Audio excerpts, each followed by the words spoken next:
Kung isa kang work from home or estudyante na naghahanap ng desk lamp para sa study table nila or workstation nila, bagay ito sa'yo. Ito nga pala yung na-check out ko na desk lamp. Ang maganda sa kanya is LED na siya. So, pwede mo iset yung colors ng lights into 3 modes. May warm, may light, tapos may lighter pa.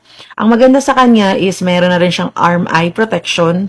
So, masasabi mo talaga na kaya mong kontrolin yung liwanag na nagmumula dun sa bulbs niya.